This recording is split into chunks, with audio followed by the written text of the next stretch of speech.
Ang alamat ng perlas sa Mindanao.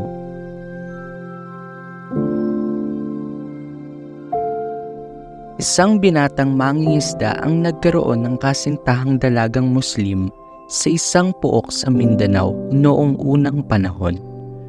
Ang magkasintahay nagsumpa ang pakakasal pagsapit nila sa ika-21 taon. 5 taon pa silang maghihintay. Tuwing sila'y mag-uusap, ipinaaalala ng isa't isa na huwag makalimot sa sumpaan. Laging nangangako ang binata na ang dalaga lamang ang tanging pakaiibigin. Pinakamamahal kita, Leoninsa. Ang magiliw na sabi ng binata. Ikaw lamang ang babaeng iibigin ko habang buhay.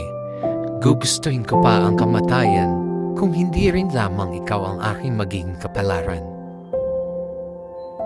Salamat, mahal ko. Natutuwang tugon ni Leoniza. Napakadakila ng iyong pag-ibig. Sana'y palarin ka sa iyong paghahanap buhay upang makapag-impok kayo para sa ating pag-iisang dibdib. Huwag ka sanang magpapabaya sa iyong kalusugan. Mag-ingat ka sa iyong paglalayag. Maraming salamat, mahal ko, sa iyong mga paalala. Tugon ng binata sabay paalam.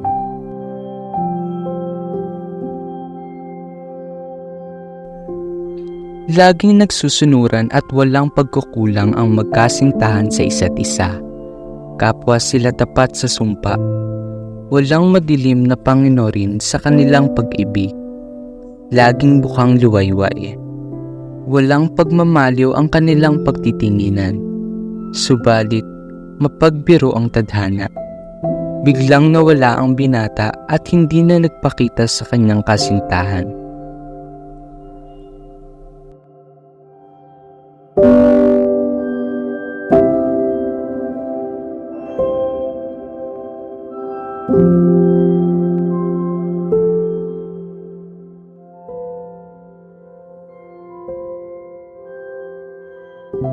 Parang mababaliw si Leoniza.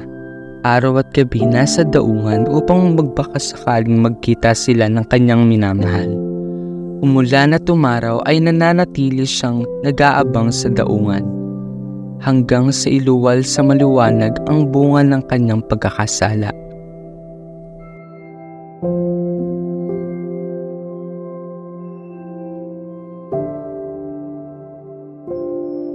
Naging tulala ang dalaga. Sa tuwin ay nakatayong walang kibo na animoy isang rebulto. Walang katinag-tinag na napako ang paningin sa laot ng dagat. Minsay maluha, minsay humahalakak.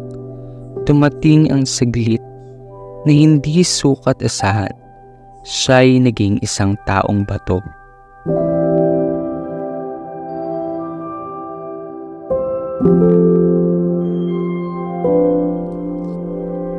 Di umano, isang araw ay nakita ng mga nagmamasid na lumuluha ng perlas ang taong bato.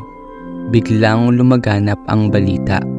Ang taong bato ay dinumog ng mga tao upang sila'y manlimos ng perlas.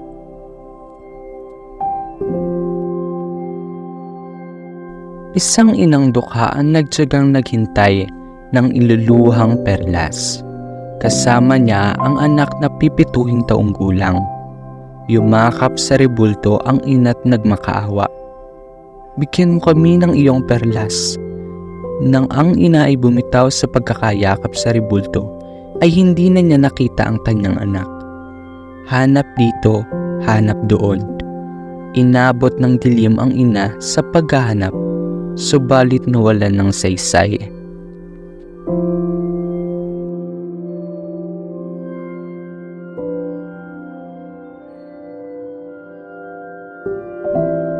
Nang magsawa ang bata sa paglalaro sa may dalampasigan, saka pa niya naalala ang kanyang Inay!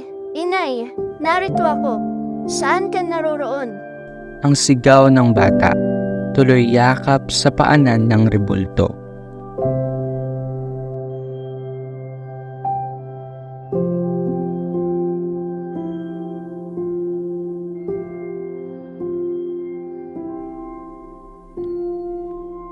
Naantig ang damdamin ng taong bato. Kanyang naalala ang kanyang yumaong anak.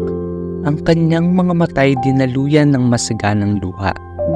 Kinabukasan, ang ina ay nagbalik sa luna ng taong bato. Natuklasan niyang nagkalat ang mga perlas sa paligid ng rebulto. At maya-maya'y dumating ang kanyang nawawalang anak.